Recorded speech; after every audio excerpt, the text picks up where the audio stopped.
L'homme regarde par la fenêtre, mais il est témoin d'un meurtre sous ses yeux. Il a paniqué et a essayé d'appeler la police. C'est donc sa femme qui s'est réveillée pour boire de l'eau. Il s'est immédiatement précipité pour éteindre la lumière. Mais le meurtrier l'a quand même découvert. Il a eu le courage de regarder en bas. Il a croisé le regard du meurtrier. Le meurtrier a levé la main avec désinvolture et a cliqué plusieurs fois, comme pour déterminer l'étage de sa maison. Puis il a franchi la porte. Il a immédiatement alerté et verrouillé la porte. Avec une batte de baseball, il montait la garde devant la porte. Le couloir est silencieux. L'homme a passé la nuit seul. Le lendemain matin, la femme se réveille et voit son mari debout sur le balcon. Un cordon a été mis en place au rez-de-chaussée. Un grand nombre de policiers sont rassemblés en bas. Il s'avère qu'un meurtre a été commis dans le quartier. Le meurtrier a choisi le quartier pour commettre son crime. Mais il n'y a pas un seul témoin dans tout l'immeuble. L'affaire est au point mort. Depuis qu'il a croisé le regard du tueur, l'esprit de Sang-hoon a vagabondé. D'abord, quand il est parti travailler le matin, il a été surpris par un voisin. Il a été effrayé par un collègue alors qu'il regardait sa pause déjeuner. Son cœur était en ébullition. Il a demandé à sa femme de surveiller sa fille. Au même moment, la police a commencé à enquêter sur les habitants du quartier. Une écolière a déclaré qu'à 2 heures du matin, il a entendu une femme crier. Mais la mère a rapidement éteint les lumières. Lorsque la police veut poursuivre l'interrogatoire, la mère est venue interrompre l'interrogatoire. Elle a refusé de coopérer. De retour au poste de police, l'inspecteur Choi a posé des questions. Le téléphone portable de la victime a appelé la police à 4 heures du matin. Mais elle a raccroché parce qu'il n'y avait pas de bruit. Or, la jeune fille a entendu les cris à 2 heures du matin. Cela signifie que la victime était encore en vie entre 2 et 4 heures du matin, avant d'être mutilée par un meurtrier qui revenait sur ses pas. Cette affaire a rapidement semé la panique dans la communauté. Le quartier de Sang-hoon devient célèbre. Afin de stabiliser le prix de l'immobilier, les propriétaires du quartier ont demandé à tous les habitants de signer, de ne pas aider la police dans son enquête. Sang-hoon n'a pas supporté l'indifférence des gens. Il a donc décidé de dénoncer le meurtrier de manière anonyme. Mais quand il est arrivé à l'étape finale de la présentation des preuves, il a préféré abandonner. À ce moment-là, sa femme a reçu un appel étrange. Lorsqu'elle a répondu, la personne à l'autre bout du fil n'a rien dit. Sang-hoon a eu un mauvais pressentiment, mais n'a pas pu expliquer à sa femme pourquoi. Le lendemain, il se rend au travail comme d'habitude. Une moto suspecte derrière lui a attiré son attention. Les pas de Sang-hoon se font de plus en plus rapides. Choi en fut presque effrayé. Sang-hoon est en état de choc. L'adrénaline monte en flèche. La police lui demandait s'il s'était tiré une balle dans la tête. La moto est devant lui. Pour protéger sa femme et sa fille, il a choisi égoïstement de s'enfuir.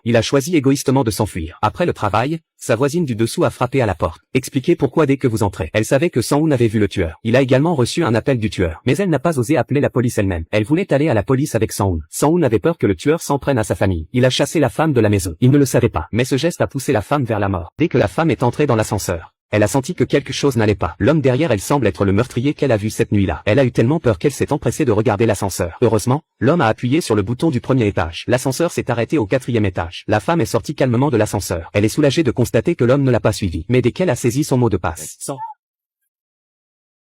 Sang-hoon, qui était à l'étage, a remarqué que la femme avait laissé son téléphone portable à la maison. Il est donc descendu pour le lui rendre. Mais quand il a essayé de frapper, il a trouvé la porte déverrouillée. Il a regardé à travers la porte.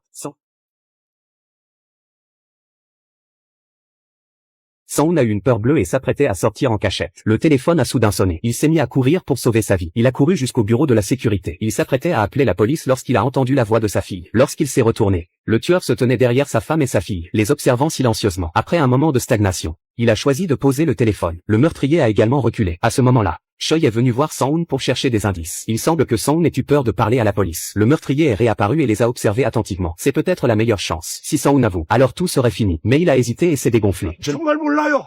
아무것도 본 게 없어요. 잡혔다면서 왜 엉뚱한 사람 붙들고 켜놓고 들어갑니까? 왜?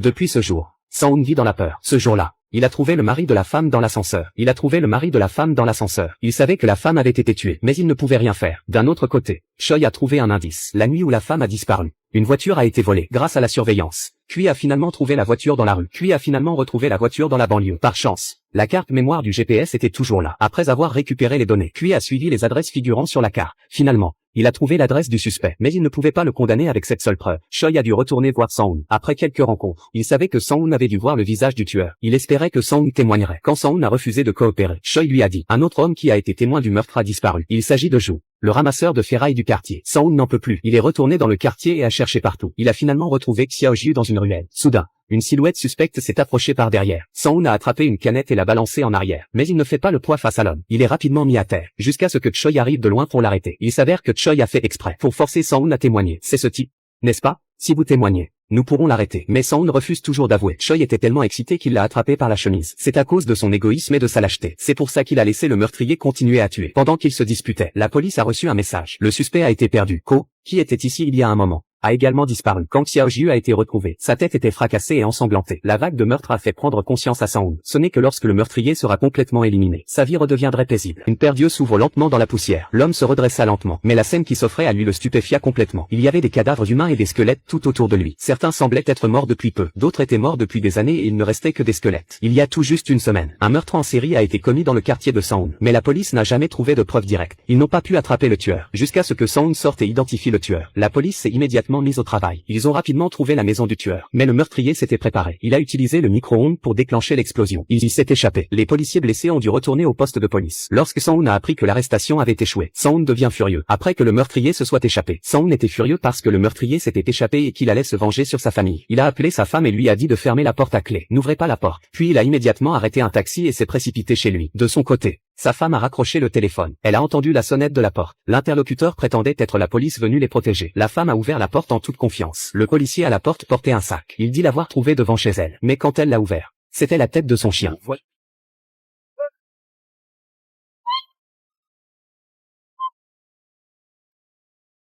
Voyant que le meurtrier est de son côté, elle s'est immédiatement réfugiée dans sa chambre. Cachez votre fille dans l'armoire. Puis elle a traîné la table pour bloquer la porte. Mais le meurtrier l'a renversée en quelques coups de pied, alors qu'il s'apprêtait à entrer par effraction. La femme s'est emparée d'une bouilloire. Et l'a écrasée sur la tête de l'homme. Mais la différence de force entre l'homme et la femme a vite fait de l'assommer. Le meurtrier saisit la tête de la femme et l'écrase sur le sol. Il ne s'est pas rendu compte que sa fille cadette avait profité de la situation pour s'enfuir. Lorsqu'il a réagi, il a tenté de la chasser. Sa femme, une femme mère, a levé le marteau et a frappé sa fille. Elle a levé le marteau et a frappé la jambe de l'homme. Mais ce n'était pas assez fort. Elle a pris sa fille dans ses bras et a couru sauvagement dans le couloir. Juste à temps pour voir un agent de sécurité assis sur les marches. Elle a cru voir un espoir. Mais en s'approchant, elle a vu que l'homme était couvert de sang et déjà mort. Le meurtrier s'apprêtait à tuer la mère et la fille. Deux jeunes hommes sortent de l'ascenseur, devant la porte de l'appartement. Quelques passants se sont rassemblés. Le tueur a dû abandonner. Sang-hoon est enfin revenu. Après avoir calmé sa femme et sa fille, il s'est retourné et a marché sous la pluie. Parce qu'il savait, s'il ne se débarrassait pas du meurtrier une fois pour toutes, sa vie ne serait jamais en sécurité. Il a donc poursuivi le tueur jusqu'aux montagnes voisines. Les deux hommes se sont battus avec l'intention de s'entretuer. Mais Sang-hoon ne fait pas le poids face au démon. Bientôt, il ne put se relever. Dans un moment de désespoir,